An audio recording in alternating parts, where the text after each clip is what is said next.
The last two episodes, Maul, Shadowed Lord, Season 1 are out, and bloody hell, they are good. And this is my last warning for you to go watch those episodes before I spoil them all, because that's something I'd very much recommend you do. Anyways, before I watched the final two episodes, I went back and rewatched the rest of the season, and I noticed a couple of things I missed on the first watch through. The first is that in pretty much every scene that the club owner lady is in, she's referencing Catalor and how they got screwed and double-crossed on Catalor, so there's just subconsciously seeding that into your mind for when eventually, in episode 8, she says, oh yeah, the ship can take you all the way to Catalor, as the clue that, hey, we've been caught. Or, well, I've been taught. I also think, just from rewatching her scene in episode 8, that she's was legitimately had found the ship, because they have a wide shot of the ship with her in it at the start, and when she first announces it, and she sounds a lot more confident there than by the end of episode 8, where we know that she's been compromised, where she sounds a little nervous and shifty. And also, why would the Empire have given her a ship if they just wanted her to drag Lawson in? So I think that the trap, so to speak, was not them pretending there was a ship, and she had managed to escape originally. And it's only once the Empire only then found out about her as the events of the episode were unfolding. Yeah, well, so that's the first thing. The other thing I noticed was during Maul's raving visions as remembrance of the past, when Savage first finds him, Maul is saying, help me, help me, help me. And over and over.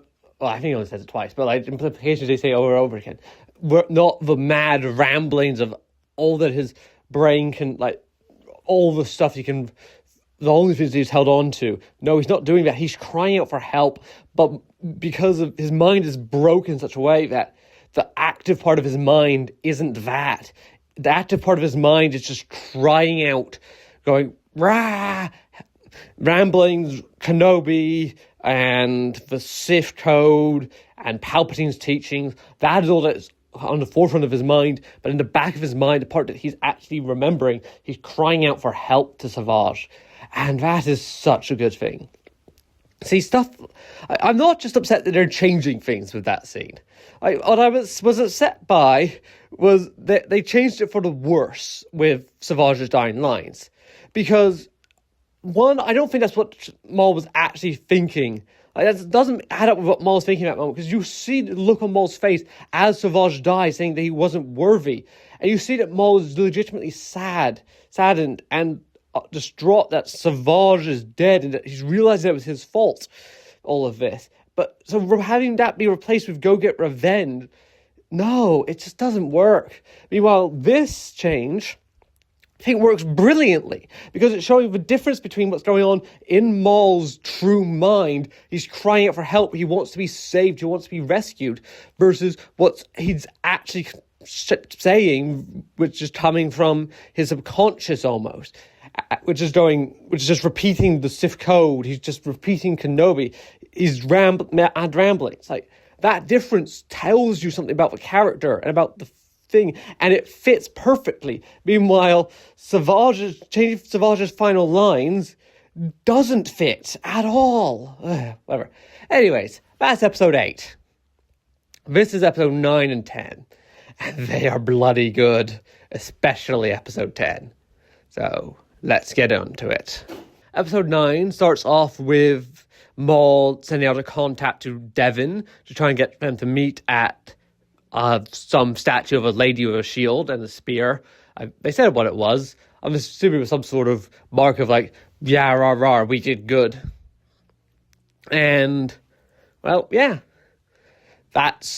So they go to there, they meet up, and Maul says, hey, I can get you off world, but I need you to get me out of the city in this rough direction. So Lawson gives them the route out, and they all team up.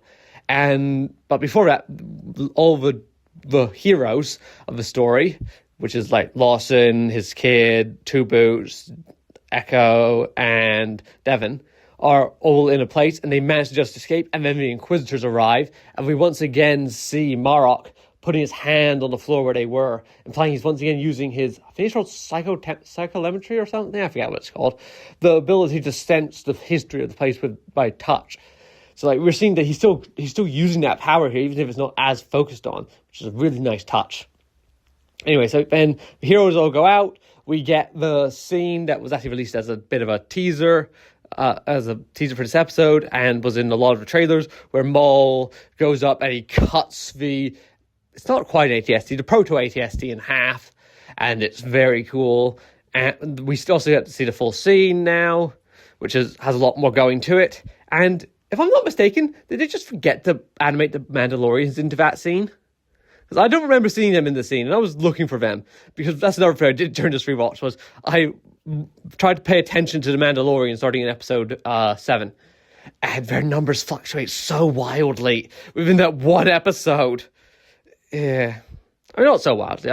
They're always in the realm of, like, there's been 6 to 9 of them, and we see 2 of them die, and 3 go off in the ship and explode, and 3 survive to go with Maul. They do keep 3 Mandalorians after episode 7, though, which is good, plus Rook.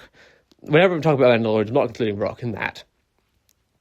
So, yeah, they go through there, they blow up the ATST, which creates a massive smoke plume that the Inquisitors see, which I'm surprised that ATST would make that big of an explosion, but apparently they do. And then they go into the power plant and then down into the sewers, and then the stormtroopers all searched through the power plant, but they couldn't find them. But then as Marok and the 11th brother are wandering through there, Marok senses that as they walk over the grate, that is where they must have gone. And so then they back up and go down into the sewers, chase them down. Then there's the main set piece for this episode is the acid river underneath the power plant, which Two Boots says, we must report them to the authorities. Yeah, Two Boots, I don't think it's time for that. Yeah. So then they find a little hover stiff thing, and that's apparently broken. I don't know why they didn't bother mentioning that. Like, why do you have 2 hover skiffs? Like, you could have just had 1. Like, it feels like the Chekhov gun that never fired, that there was a broken hover skiff on their side of the river. Because they find that one, it's broken, so then they send a probe droid across the river, who then picks up the one from the other side, brings it back, and then he starts ferrying them back and forth across the river. Which is great, that's fitting. Sure, okay, we've got a setup, we've got a broken one on our side, we've got the one on the other side that we're using that's slightly more functional. I say slightly because they required a probe droid to actually go across the river with it. But then we never come back to the broken one on our side of the river. Like, it's never used. Like I say, it's a Chekhov's gun that's never fired. We've primed you to know, okay, there's another skiff, there's another way across this river other than the one that we're using. But then it never gets used. Whatever. Anyways, so then during this fight, we get a really cool lightsaber fight between Maul, Devon, Echo. Why am I calling him Echo now? I've always called him Daki. Anyways, those 3 versus the 2 Inquisitors. And in it, there's a really cool shot that I think would be completely impractical. It's the one I used as a thumbnail for this video. Like, it's so impractical, but I love it. It's great. Anyway, so yeah, we have that shot. And then during the escape, we get the 2 of the Mandalorians get shot down by the stormtroopers, and the remaining Night Brother, whose name I don't remember, because why the hell would I? They are not characters. I so wish they were actual characters. I don't know. Whatever. That is a problem with the show. Like I mentioned last week, that we just don't have any attachment to really any of the side characters in Maul's team. Like, the Mandalorian who portrayed him, we don't know who he is. They did at least mention his name in the show. I have forgotten what it was. It's that I've rewatched it less than 24 hours ago. Whatever. So they mentioned, I think, twice in the episode. They managed to escape. Rook and one Mandalorian managed to get across. The other 2 die. The Night Brother goes down like a badass. I think he ran out of ammo in his gun, so he then tosses 3 knives, killing 3 stormtroopers, then charges at the other 3 more stormtroopers, pushing them into the acid. Oh, yeah, that's a very cool scene, very cool death. I wish that I just wish we knew who this character was a bit more, so that, like, we could feel that, like, oh, he's only doing this because he's raging at the death of his brother or something along those lines. Opposed to just, oh, yeah, this guy who we don't know is sacrificing himself to save the team. That's good for him. I don't know. Like I said, I just wish that they gave it more reason to care about these characters. Like, we don't know who this is. Like, okay, sure, he was a badass. He was cool and he went out like a badass. He had a great death. I just wish that death was tied to an actual character whose name was ever spoken in the show. Because I don't think either of the Night Brothers' names were ever spoken in the show. And I don't know. There's a point a bit later on where I think it's Devin says to Maul, "I'm sorry about the loss of your friends," or something like that. So that's a bit of something, but equally, we've barely ever seen Maul interact with those two. So, like, does he really care if they're gone? I mean, presumably, but I don't know. Yeah, it's just like I said, the deaths just don't have impact because they aren't with characters. Well, except for which then comes to I think he's died a bit earlier in this, but the one character whose death I actually felt sad for is Maul's probe droid. I loved that probe droid. I haven't talked about him enough in these videos. Honestly, I kind of want to make a whole video just Maul probe droid appreciation hour. Because that probe droid is so good. I love his character. He's such snarky, such quippy. Every time he was on screen, he was great. He purrs like a cat. And Maul pets him at the part of the way through episode 1. Because, yeah, that probe droid was such a character. They put all their effort into characterization into that probe droid. For, like, all the Maul's crew went into the probe droid.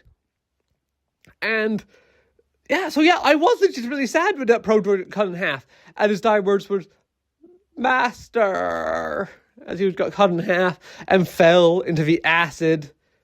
That is how you do a tragic death. That is how you make me sad when something dies. You make me care about it.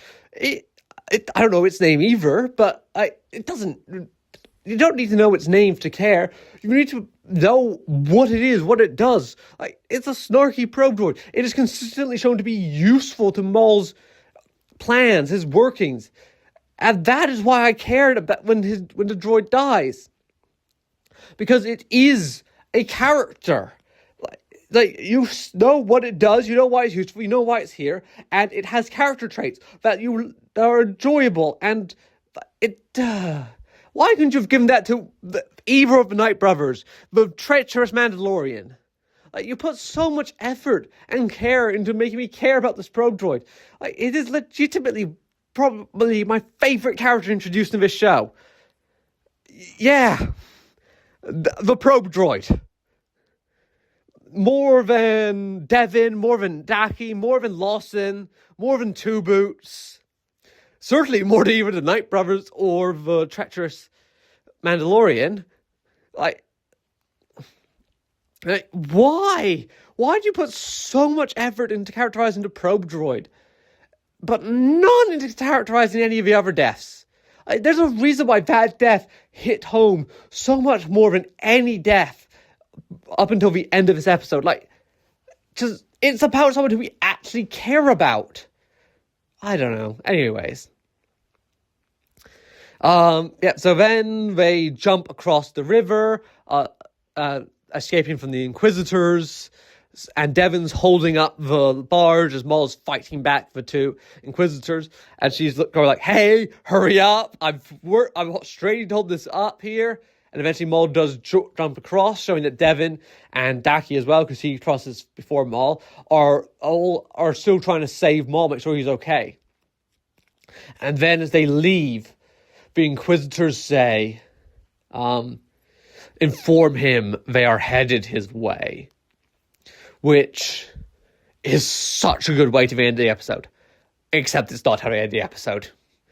I mean, this isn't so big a deal because they are releasing the episodes 2 at a time. They are almost one episode. But I feel like that would have been a way better sting to end the episode on. They are headed his way. Rather than, as it does end, and hey, spoilers, because next episode's going to be great, and I don't want to spoil it. But as Maul and his gang leave the sewer system or whatever it is, they go out into the forest, and there they encounter Rookcast and the Mandalorian who did survive hear some noises off in the forest, so they go out to head to scout. The Mandalorian gets killed off screen. Rook then comes running back, saying, "There's something out there." And then she gets dragged by her feet into the forest and dies. And I feel like that would also have been a great way to end the episode. Maybe with a little bit of Vader breathing in there. But no, that is also not where they end the episode. They end the episode, in my opinion, the weakest of these three parts, which is Vader walks out of the forest. And that is where the episode ends. And hey, Vader, that's not a bad way to end the episode, but I just feel like there are two much better ways to end this episode right there. Why didn't you take them? Anyways, we then enter episode 10, The Dark Lord.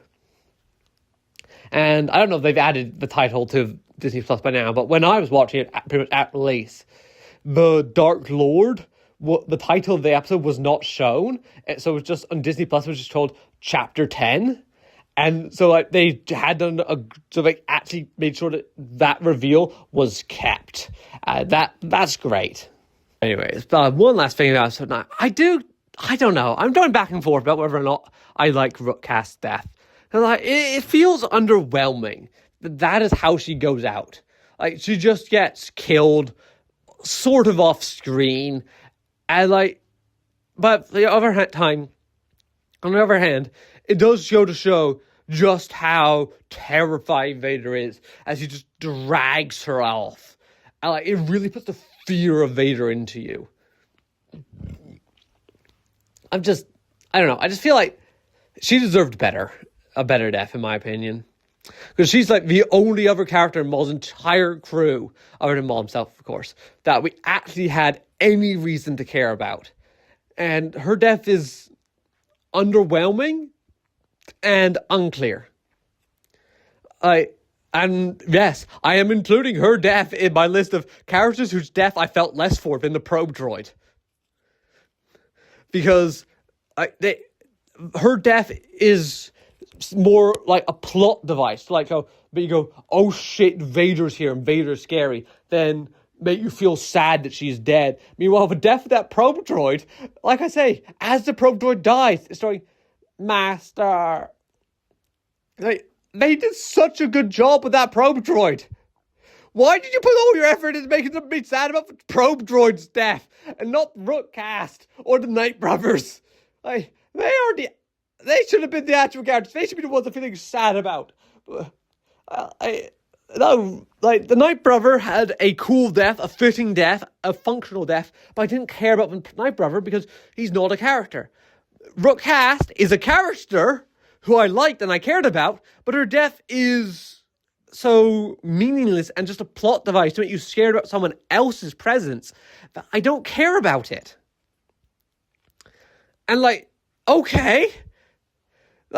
Meanwhile, the probe droid's death it's about a character. Yeah, the probe droid's a character. And his death is about the probe droid dying. And the probe droid was doing a good job and it got cut in half. And we focused on its death and it crying out to Maul, say in sadness that it could not fulfill its task. And that is such a fitting and sad death for this probe droid. Like, it feels like a good death, and we focus on it, and it gets time. Whereas Rookcast just gets dragged off, and we don't even see her die. When I first finished this, I wasn't even sure if she had actually died there, or if she'd just been dragged off into the forest somewhere. I assumed she had, because, well, you know, she got dragged off, and then we saw Vader come out the forest. But we didn't know she had, and it wasn't until she just didn't appear in the next episode at all I was confident, of course. But anyways, yes, that is it for episode 9. On to episode 10. I want to get my few small complaints out about episode 10 first, because this episode is bloody brilliant, and I love it. It is perfection in almost every way.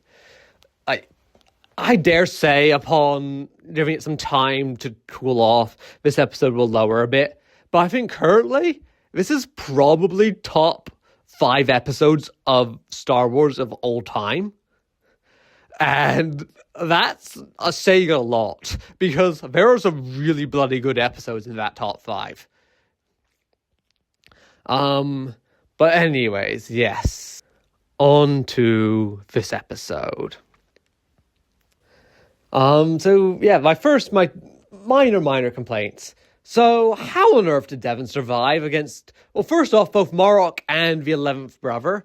Because, like, I don't know quite how long it was, but it looked like she was there for at least, like, for several lightsaber blows against 2 vastly more skilled opponents.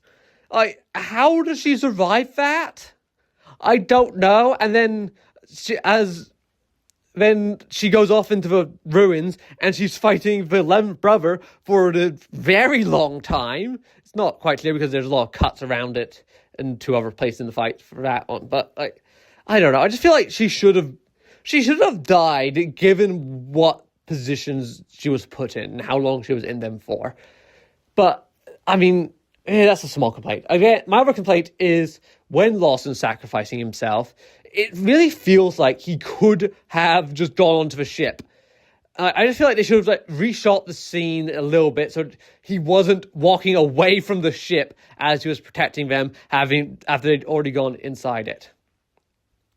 But yeah, whatever. That's, again, another small complaint. My third complaint, and this is almost more of episode 8 again. Yeah, episode 8 has problems.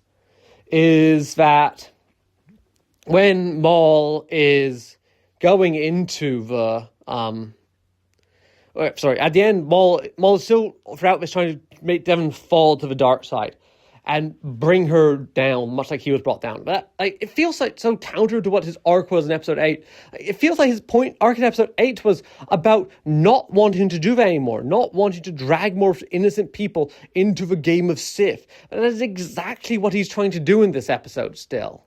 It's also what he does to what he does to Ezra in Rebels. And, like, why? I don't get his point of his arc in episode 8, because he does not follow through on it. He's still actively trying to make Devon fall to the dark side. Right after he promised his younger self that he would put an end to Sidious doing that to more people. And now he's going out and doing that. Is this meant to be hypocritical? Maybe. It doesn't feel like it is, but if it is, I will take that complaint back. But given that there's there was no reflection upon his hypocrisy there, I don't think it is. And, well, the season's over, so they're not going to reflect on it more this season. Anyways, on to the good. Well, episode 10, the finale. In my opinion, this is the best we've ever had Vader be in any media. I dare say I'm missing some bits of media, but certainly the best I can think of. Like, his scene in Rogue One is great, but it's ultimately just mulching through some defenseless people. Which is, like, well, not defenseless, like, they have guns, of course, but they can't touch him at all, and he's got a lightsaber, like, they're not going to fight back. Like, but meanwhile here, he's going up against a Jedi Master, a Padawan, and Maul. And he's showing that he is pretty much just an unstoppable force. And he's got He's using his lightsaber one-handed. He's a mix between an unstoppable force and an immovable object as well. Because as they keep trying to push him back, they keep failing to do so. Because Vader's just that much stronger than them. As they're fighting him back, and it only ever really comes... The only time he's ever really put on the back foot throughout most of this is when Maul and Daki combine their force powers to form a single push against Vader and push him back like maybe a foot or two. And that's the only time he's ever losing ground of this fight. He's always pushing them back. Again, though, one thing I don't like is how they've, again, artificially nerfed Maul in this. Because they keep having him get his leg cut up, keep having him be weakened. Why are you having him be weakened? Back when he was fighting the Inquisitors, I went, okay, you're having him weakened here so they can beat him, but we understand that he is actually stronger than them, so that then when Maul comes in to fight them at full power, he can beat the hell shit out of both of them, and they both die, nice and simple. And then, which then also goes, they get reanimated by Elsbeth or maybe someone else, and that's sent after Ahsoka. Both of them get sent after Ahsoka, in fact. And that is why they're weaker, because they're reanimated. They're not the actual Inquisitors. They're puppets, really. So they're weaker, and they get killed for it. Killed much easier, and that's why they're weaker in those later shows. Whereas, so in order for that to happen, Maul needs to have killed them. He does not kill them. In fact, I mean, Marok might have died. He fell, but, I mean, characters live long falls in this. And 11 just ran off and hid after Devon came at him. So, I don't know. Like I said, I do wish they had died here. I don't know. Like, they might come back and die later in the show. That's whatever. It doesn't really matter. But I do... I don't know. But anyway, back to the point I was making. We had Maul be weakened for that first fight. So that when he comes back at full strength here, he can beat them and he can kill them. But... well, he doesn't come back at full strength here, and he's not even fighting them. So we're not having the full-powered Maul just tossing around Inquisitors. So why don't we have the full-powered Maul in the first fight, showing that these two Inquisitors are scary and terrifying, and then when Maul and Hope are able to hold Maul back, and then you've got the big tough fight at the end, which is against Vader, right? But then you still have Maul injured for that, so we don't even we don't get a proper indication of how strong Vader is. I don't know. I've said this many times, but I just don't know why they're having Maul be so injured throughout this show. Yes, he's powerful enough to make a mockery of pretty much everyone he's fighting here. Notably, I said pretty much, because against Vader, he is not. And arguably against two Inquisitors, you could argue that'd be closer to a fair fight. Especially if you want to build up, like, Marok has, like, the most powerful, or second most powerful Inquisitor behind the Grand Inquisitor. Him being the first brother, after all.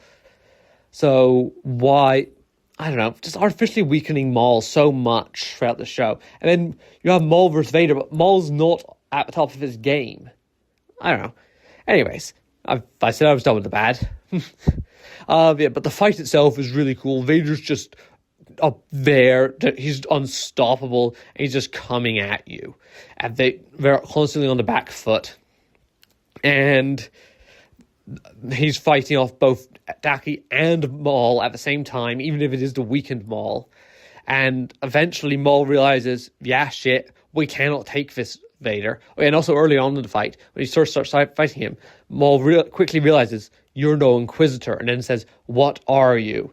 Then they manage to escape for a bit, and Maul gets a bit of a reprieve from the fight, and he's sitting down, he's contemplating it, and he realizes, this is the next model. This is Anakin Skywalker. And, yeah. And Maul goes, okay, shit. This is the one who murdered all the Jedi. This is the next Sith Lord. This is the Dark Lord. This is Palpatine's apprentice. This is the real deal. And now, so then he starts telling the others that he's experienced in fighting Jedi. You cannot beat him not through your Jedi powers. You need to tap into the dark side. Do something he's not going to expect when he's coming back to fight you. And that is how we can beat him. And Daki says, no, don't do that. Well, eventually, Daki dies, of course. Meanwhile, Devon, who's going off and having her own fights, she gets pushed back. And when she sees Daki die, she goes into full rage mode, and she managed to push back the 11th brother because of her anger, because these Inquisitors are not trained to fight people delving into the dark side. They're trained to fight Jedi, and Devon is not being a Jedi there. It's a great moment. Yeah, just in general, the entire death of Daki, I have said many times that I wish Daki had died in episode 6. And while I do kind of stand by that, I think what they did was so much better. Having Daki and Maul fighting against Vader, and then Maul realizing, well, nope, I cannot take on Vader. I need to just run. So he pushes Daki a bit more into Vader, and then so that Daki has no choice but to keep fighting Vader. And Daki realizes that Maul has betrayed him as he looks back and goes, well, I need to keep fighting this so that I can hold back Vader long enough that Devon and the Lawsons can escape. And he chooses to sacrifice his life to Vader so that his people he cares about can live. And then so he keeps fighting Vader, and then Devon sees Vader kill Daki, and that unlocks her anger as she realizes everything has gone wrong, everything's wrong, evil, and she enters full-blown rage as she starts railing against the 11th brother, forcing him into a retreat when he had been mostly pushing her into retreat throughout this fight. And eventually she loses her life. During that, Maul's standing in the shadows watching her and smiling as he's got her. She has fallen to the dark side. And eventually she loses her lightsaber, and Maul hands her one of his lightsabers.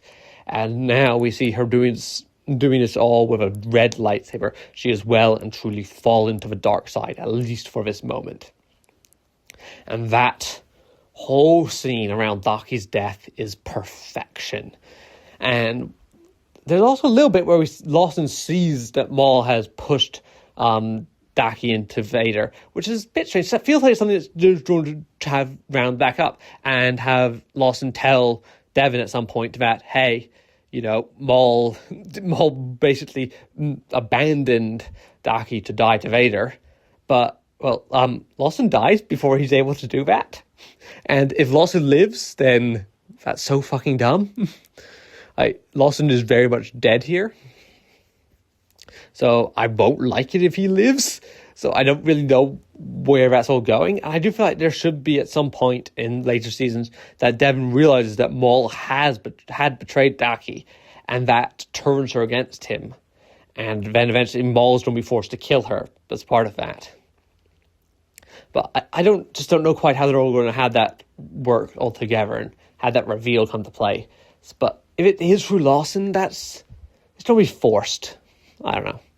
Anyways, they go there. Oh yeah, one other thing that I kind of wish they'd done slightly differently. This would have been so easy to do. In the episode 3, I think it was, when Devon takes one of Maul's lightsabers, it's the one that has the more rounded bottom of the hilt.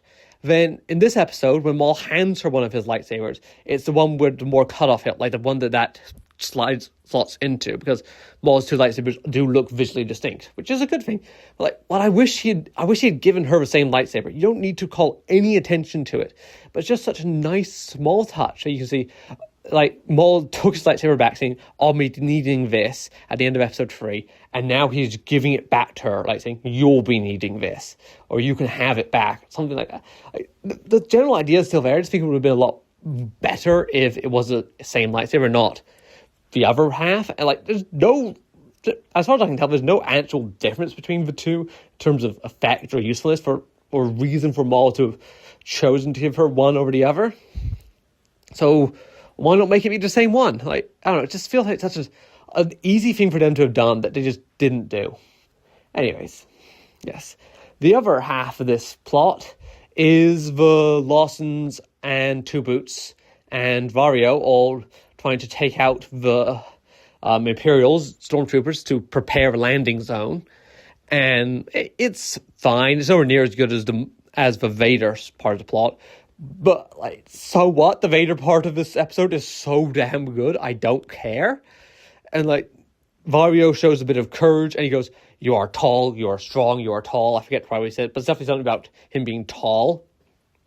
Like, that's great. He's building himself up to make himself seem good. And one of the things is he's clearly insecure about his height. Like, you also notice way back in the first episode, when he's got a mech, which makes him nice and big and proper sized. And the other crime boss that gets killed in that episode says, "At least I fill the suit." Like, clearly throwing, like, "Hey, you're not really this big. You're a small guy." I think that that's just a nice little through line. Like, "Oh yeah, I'm big, I'm strong, I can do this. Rah, rah, rah." I don't know. I like Vario. He's probably my second favorite character introduced in this show. Yeah. So yeah, they eventually managed to push back the stormtroopers, blowing up the shuttles, and then as they're being cornered and trapped again, then in comes Dryden Voss, who blows up a couple more gunships, and then they manage to get on, but Captain Lawson has to sacrifice his life so that his son can get on board. And interestingly, he tells Two Boots to make sure he gets it back to his mother, which is interesting. Like, clearly Lawson doesn't hate his mother or hate his ex-wife, but like, what? Like, it's clear that she is a bit of an Empire stooge, and like, he clearly hates the Empire, especially after this. And like, the Empire doesn't want anything to do with him, and I don't know how she'd handle her son being a criminal on the run from the Empire. Like, I don't know, it just feels a bit awkward that he's trying to get Riley back to his mother. What do I know? I don't know.